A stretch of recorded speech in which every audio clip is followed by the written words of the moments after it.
Hello guys, कैसे हो आप सब। आज हम लोग पढ़ेंगे पारिवारिक जीवन चक्र की अवस्थाएं, different stages of family life cycle. आपको पता है कि जैसे कि मानव जीवन की विभिन्न अवस्थाएं होती हैं और वो अवस्थाएं ऐसी अवस्था है जिनसे जो भी बच्चा जन्म लेता है उन सभी को हर एक अवस्था से गुजरना पड़ता है। जैसे शैशवावस्था, बाल्यावस्था, किशोरावस्था, प्रौढ़ावस्था। तो ये सारी ऐसी अवस्थाएं हैं कि इन अवस्थाओं को पार करके मनुष्य आगे बढ़ता है और इन अवस्थाओं को कंप्लीट करने के बाद जब उस व्यक्ति की मृत्यु होती है तो वह व्यक्ति मरने के बाद जब दोबारा जन्म लेता है तो फिर से वह उसी अवस्था से नई शुरुआत करता है। तो वैसे ही हमारा है आपका पारिवारिक जीवन चक्र की अवस्थाएं। इसमें ये बताया गया है, ये जो आपका पारिवारिक जीवन चक्र की अवस्थाएं हैं, इस चक्र के बारे में बिगलो ने बताया था। उन्होंने इसकी कुछ अवस्थाएं तथा उप अवस्थाएं भी बनाई हैं। बिगलो ने इस पारिवारिक जीवन चक्र की अवस्थाओं का निर्माण 1930 में किया था, लेकिन उन्होंने इस अवस्था में कुछ संशोधन भी किया था। तो बिगलो द्वारा जो भी अवस्था या उप अवस्था है उसके बारे में आज हम पढ़ेंगे। जैसे बिगलो ने पहला अवस्था बताया था प्रारंभिक परिवार।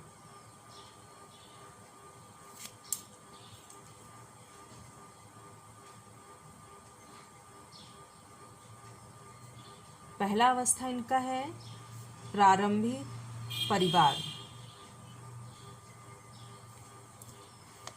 इसमें इन्होंने ये बताया है कि जो आपका प्रारंभिक परिवार होता है इसकी स्टार्टिंग दो व्यक्ति से होती है, पति और पत्नी।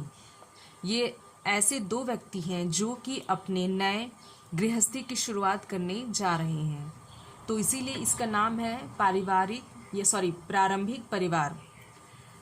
इसमें होता है कि क्योंकि ये दो समझदार लोग इस जीवन की शुरुआत करने जा रहे हैं और उनकी अभी अभी इनकी नवविवाहित की अभी भी शादी हुई है, तो उनको इस अवस्था में जो प्रथम अवस्था होती है प्रारंभिक परिवार की अवस्था, इसमें उनको बहुत कम पैसे खर्च करने पड़ते हैं और अपने जीवन की शुरुआत दोनों अपनी समझदारी से करते हैं। इस अवस्था में क्योंकि शादी में उनको काफ़ी सारे तोहफे मिले थे, बहुत सारे उपहार मिले थे, घर वाले भी काफ़ी सपोर्ट इस टाइम करते हैं उनको, और इस टाइम पे जो नवविवाहित जोड़े होते हैं वह अपने बड़ों के साथ रहते हैं, तो इस अवस्था में उनको बहुत ज़्यादा घर गृहस्थी की चीज़ें खरीदने की आवश्यकता नहीं पड़ती है। तो इसलिए ये अवस्था बहुत ज़्यादा खर्चीला अवस्था नहीं है।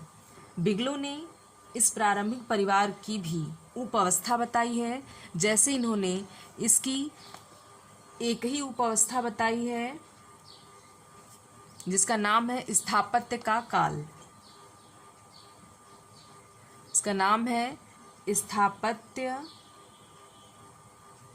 का काल।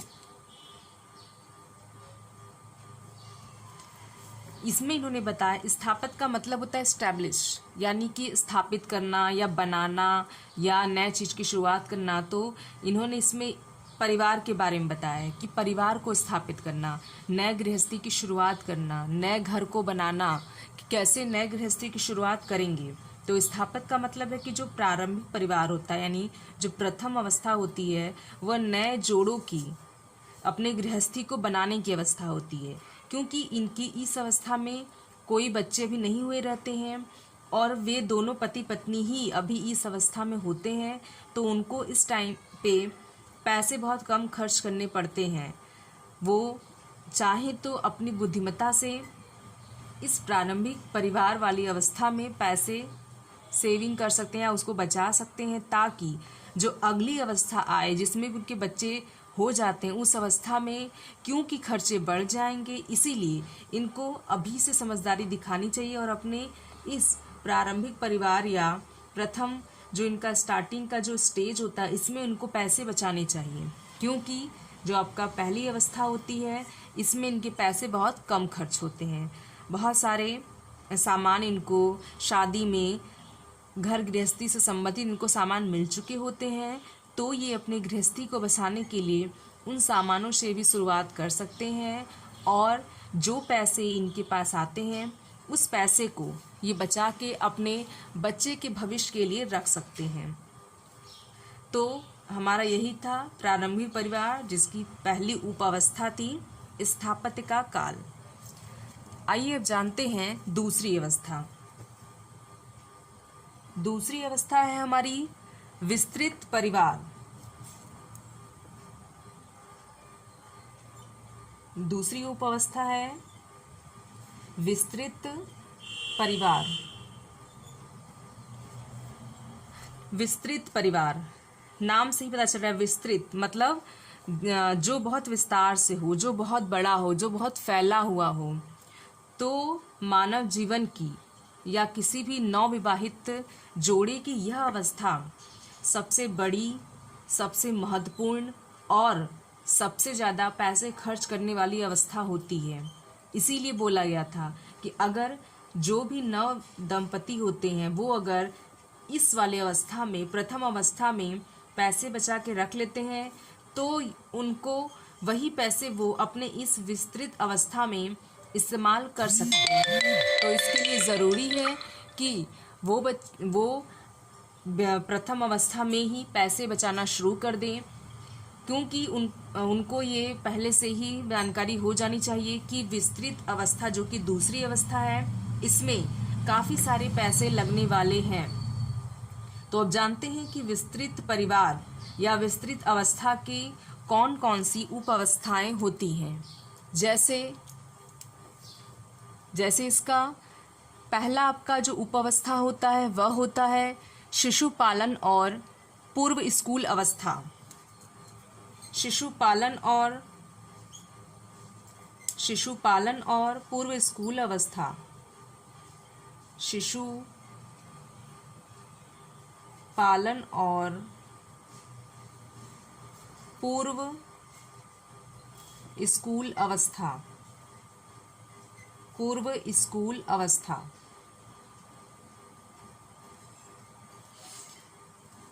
अब ये जो आपके नव दंपति थे, जो पति पत्नी थे, जिन्होंने अपने पारिवारिक जीवन की शुरुआत दो लोगों से की थी, उनके प्रथम अवस्था में तो वो दो ही लोग थे, उनके गृहस्थिक शुरुआत उस दो ही लोग से हुई थी। लेकिन जब वही दो पति पत्नी या वही जोड़े जो नव दंपति थे, वो जब अपने दूसरे अवस्था में प्रवेश करते हैं जिसका नाम है विस्तृत परिवार, तो अब इस अवस्था में उनके बच्चे हो जाते हैं, जिस वजह से अब उनके खर्चे यहाँ से सबसे ज़्यादा बढ़ने शुरू हो जाते हैं। इसीलिए इसको बोला गया है विस्तृत परिवार, क्योंकि ये परिवार जो है इसका टाइम सबसे लंबा होता है, यह परिवार सबसे लंबा जाता है। तो इस विस्तृत परिवार की जो पहली उपावस्था है वह है शिशु पालन और पूर्व स्कूल अवस्था। इसमें बताया गया है कि इस टाइम पे इन जोड़ों के बच्चे पैदा हो जाते हैं और उस बच्चे के पैदा होते ही खर्चे बढ़ जाते हैं। जैसे उसके लिए दूध की व्यवस्था करना, उसके लिए कपड़ों की व्यवस्था करना, उसके लिए बाकी जो खाने की चीज़ें उसकी व्यवस्था करना, उसके पालन पोषण के लिए और क्या क्या चीज़ें ज़रूरी हैं उसकी व्यवस्था करना, उनके लिए दवाइयाँ, अस्पताल के खर्चे और इसके अलावा बहुत सारी ऐसी चीज़ें होती हैं जो कि बच्चे के जन्म लेने के साथ ही शुरू हो जाती हैं। तो शिशु के जन्म लेते ही खर्चे बढ़ जाते हैं। अब जब बच्चे का जन्म हो जाता है तो बच्चे के पढ़ाई की बात आती है, पूर्व स्कूल अवस्था। तो बच्चे को पहले प्ले ग्रुप स्कूल में डाला जाता है ताकि बच्चा खेल के माध्यम से ही थोड़ी बहुत पढ़ाई करना सीख जाए। जो उसको बेसिक जानकारी होती है वह उसको इन पूर्व स्कूल अवस्था या प्ले ग्रुप स्कूल में उनको दी जाती है। तो इसीलिए इन स्कूलों में बच्चों को भेजना बहुत ही अनिवार्य होता है। तो अब यहाँ से इन जोड़ों की, इन नव दंपत्ति के खर्चे बढ़ने शुरू हो जाते हैं। वैसे एक चीज़ आपको बता दें कि जैसे जो चक्र होता है, चक्र का बहुत सारा एग्जाम्पल हम अपनी लाइफ में भी देख सकते हैं। जैसे घड़ी में आप देखेंगे कि जो सुई होता है, जो सुई 12 से चली रहती है, वो चलते चलते चलते चलते एक टाइम ऐसा आएगा कि वापस आके 12 से मिल जाएगी। दूसरा एग्जाम्पल है मौसम। जो मौसम अभी है वो मौसम फिर आगे चल के दूसरा बदलेगा, फिर दूसरा बदलेगा, ऐसे होते थे। बाद में फिर उसी टाइम पे हम उसी मौसम में फिर से आ जाते हैं। ऐसे ही आप देखते होंगे कि साइकिल का जो पैडल होता है उसका भी वही है कि अगर हम ऊपर पहले हमारा पैर गया है तो फिर हम नीचे जाएंगे, फिर वापस से हम ऊपर जाते हैं। तो हमारे लाइफ में बहुत सारे ऐसे एग्जाम्पल हैं जो कि चक्र का एग्जाम्पल है। वैसे एक एग्जाम्पल आपका है पारिवारिक जीवन चक्र। इसमें भी शुरुआत यही 2 लोगों से होता है, पति पत्नी से। इन्होंने अपने गृहस्थी जीवन की शुरुआत केवल 2 लोगों से की है। अब जब ये लोग सेकंड अवस्था में पहुंच गए विस्तृत परिवार में, तो अब ये लोग 2 से हो गए हैं 3।